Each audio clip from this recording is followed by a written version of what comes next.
Hello, my beautiful lovers of the world. It's me, Queen Nightmare, and I am going to do another reading. Thank you for all the subscribers I have so far. And to the future subscribers, if you're listening to this in the future, I am so excited. I don't know where this is going to take us, but I hope it will be amazing. So let's get into it. Should we do Snarry or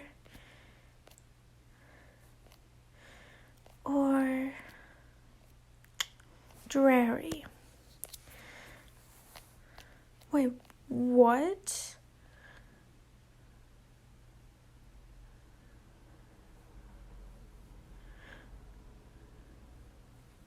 Wait, what? Hold up.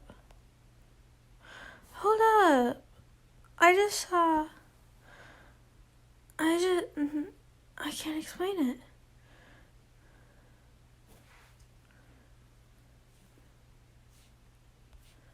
Oof.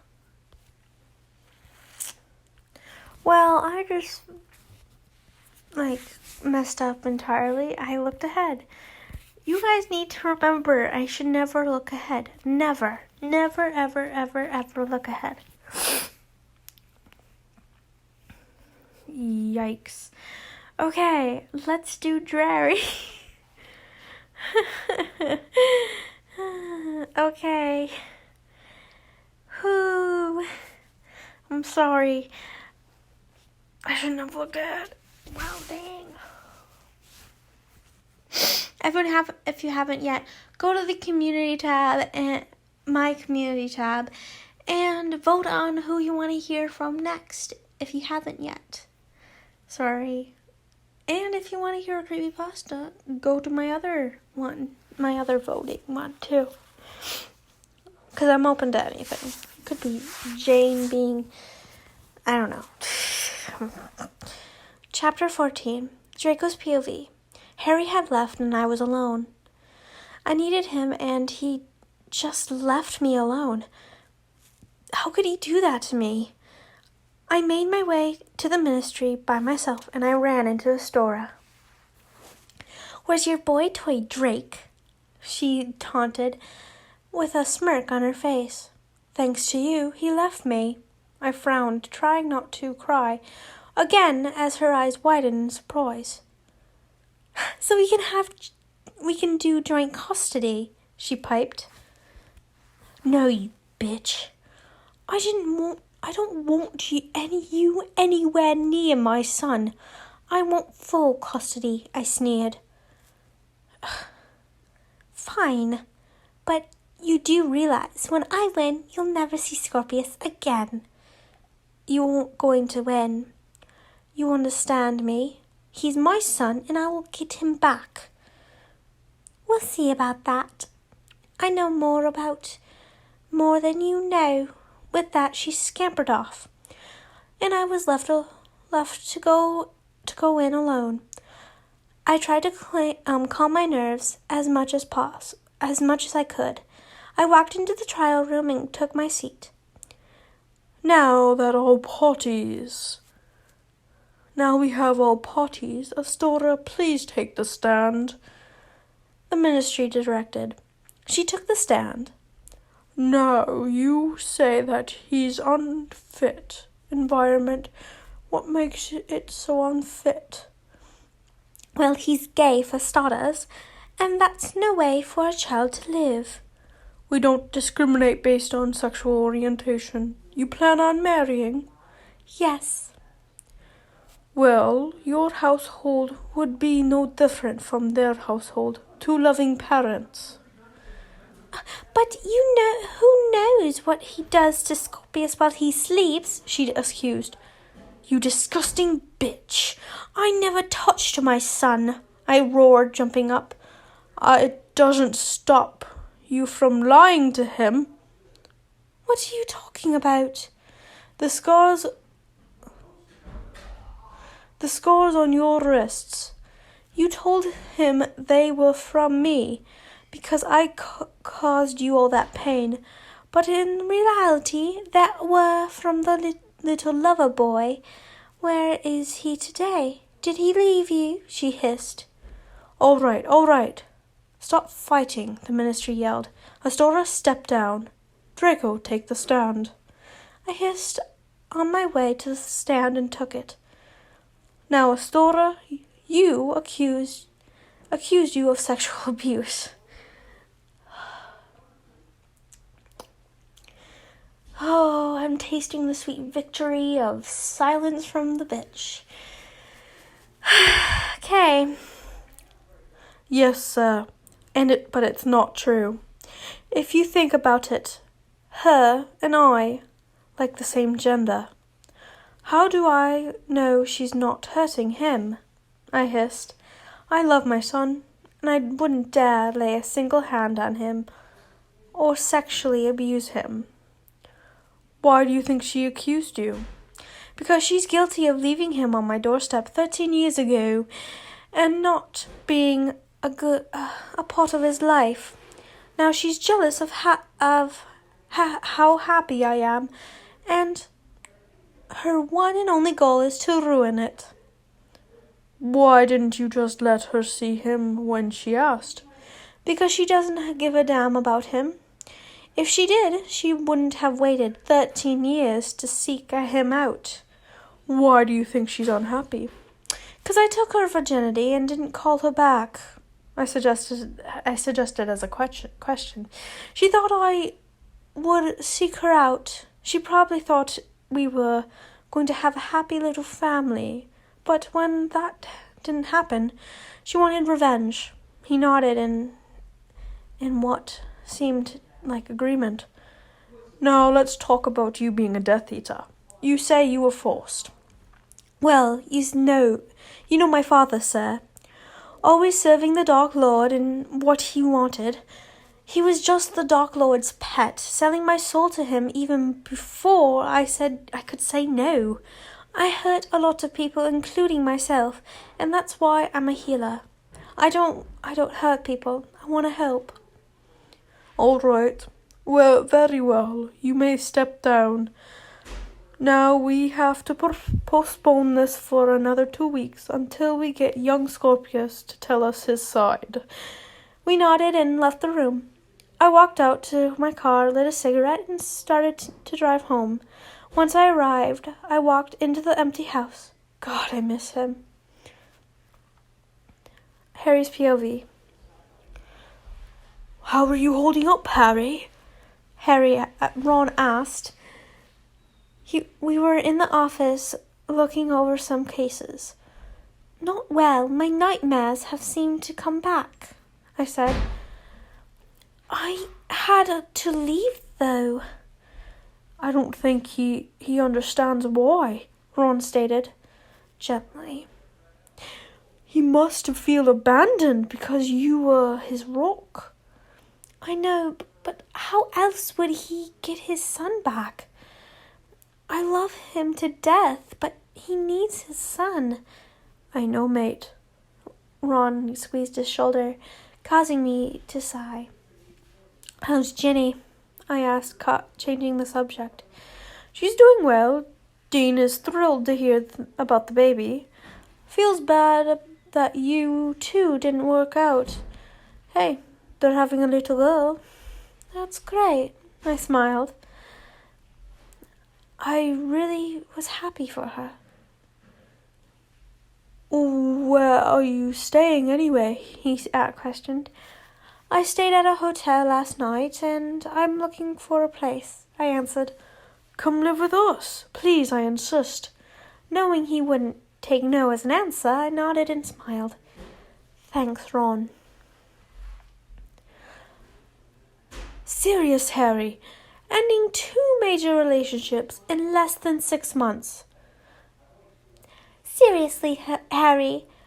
Ending 2 major relationships in less than 6 months? Hermione joked. I smiled and gave her a hug. I won't be staying long. Nonsense, Harry. Stay as long as you need to, she said to me.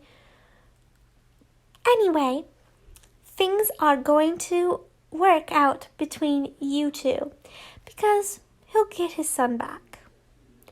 I need to stay away if they're going to doing joint custody, I mentioned.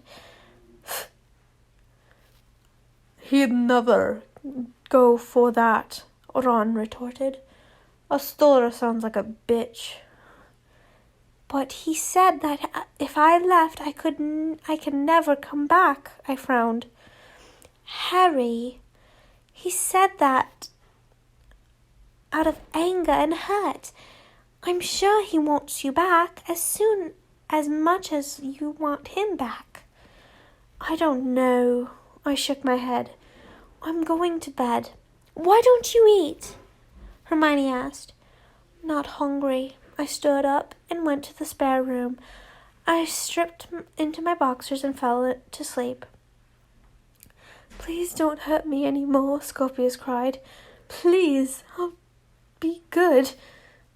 You'll remember the next time, you bloody Gryffindor, Astora hissed.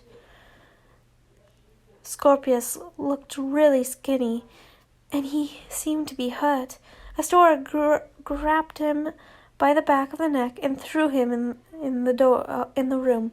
It was a dark room, and it didn't seem to have any windows. Please let me go home. I jolted awake, and my breath was labored. Fuck, I cursed. My dreams could come true almost always. Scorpius is in trouble. I quickly jumped out of bed and wrote to Draco. Drake, I need to talk to you. It's important. I know you probably hate me, but I needed to leave. I love you, and I always will. Harry, XX. If it was XXX, woo, demonetized. I'm kidding. I got my owl to send it, hoping he would contact me back. Draco's POV. I was sitting in my room at the desk when I heard pecking. I looked out the window and saw it was Harry's owl. I walked over to it and grabbed the letter. Drake, I need to talk to you. It's important. I know you probably hate me, but I needed to leave. I love you, and I always will. Harry. I didn't hate him, but he hurt me. I can't face him just yet. He probably only wanted to apologize for leaving. I decided to write him back. Raven, I don't hate you. I will always love you. But the pain you caused me is too much. I can't face you just yet, even though I don't. What it is about. I don't know what it's about. I'm sorry, Dragon. I'm sorry, Dragon. With teary eyes, I sent the letter. I crawled into the bed and started sobbing. I lost both of the most important men in my life. I cried myself to sleep. Come on, Scorpius. You can say it, Da-dee. I hummed at my 10-month-old. I was sitting against the couch with him standing in front of me. I was holding him by the hands. Da! He squealed. Close enough. I smiled and he gave him a kiss on the nose. Da! He started. Daddy! There you go, Scorp. I giggled, picking him up and held him closely. I love you, Scorpius. Scorpius and I were in the kitchen when he realized he was a wizard. He was around 9 when his powers came to life. Dad, look! He yelled. I turned around to see him levitating a mug with his eyes. Scorp, that's great! I smiled. He lost eye contact to look at me, and the mug shattered. Oh, sorry, he frowned. Hey, it's okay. I kissed his head. Now, the choice is yours. You can go to Hogwarts when you turn 11, or you can stay Muggle. It's up to you. Well, what is Hogwarts like? Did you like it? It was very different when I went to school, but you learn how to deal with magic. You can meet lifelong time friends there. Why was it different? Well, the Dark Lord was trying to take over, but Harry Potter took him down. I smiled. It sounds cool. I'd like to pursue magic. He disclosed to me and I nodded. All right. Good choice. I smiled and hugged him. I love you, Scorpius. I love you too. I woke up. My face was stained with tears. I miss my son. Third person POV. The next day, Draco went to work, but was very preoccupied. His boss only knew about the custody battle, but didn't know the extent of it. She called Draco into her office. Draco, how are you? The head inhaler asked. Not well. Draco frowned. Tell me about the trial. I'm sure your boyfriend is trying his best to help you. Actually, ma'am, he left me. My son's mother said that if he moved out and we no longer see each other, she'll think about having joint custody. Well, he left for you, Draco. It's probably just as hard for him because he just wants to see you help you. He loves you just as much as you love him. I listened to her words, and tears trickled down my eyes.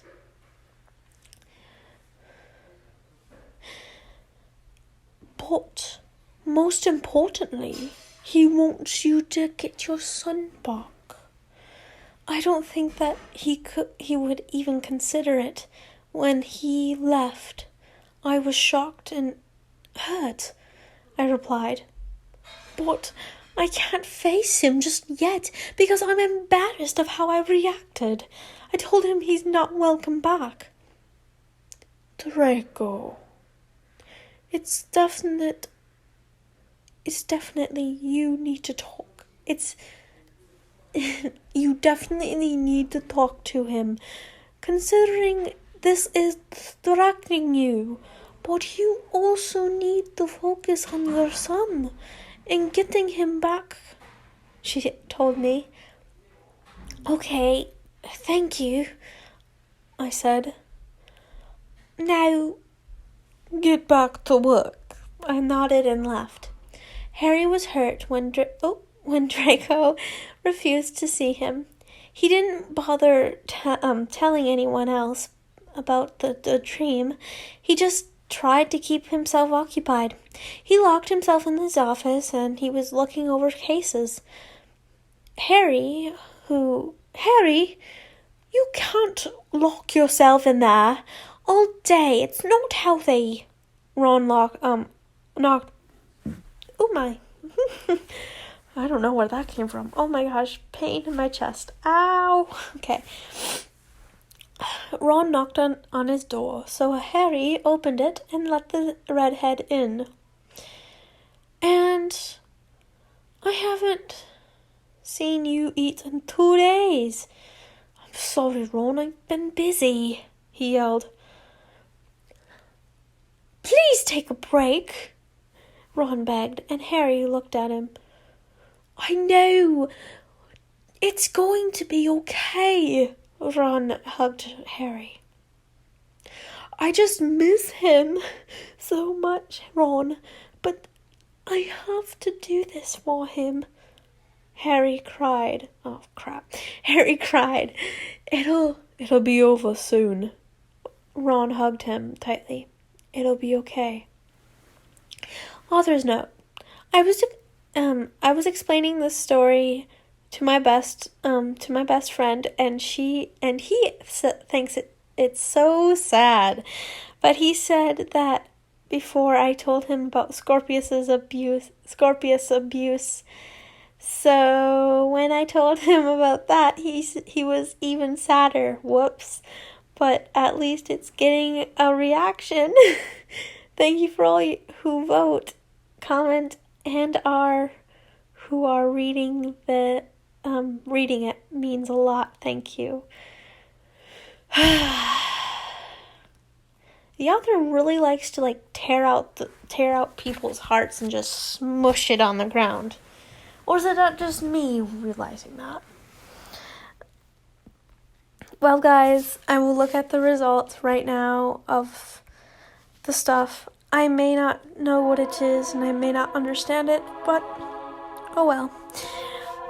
Thank you, guys. Be happy, be healthy, and always be loving. Don't judge others. Bye-bye.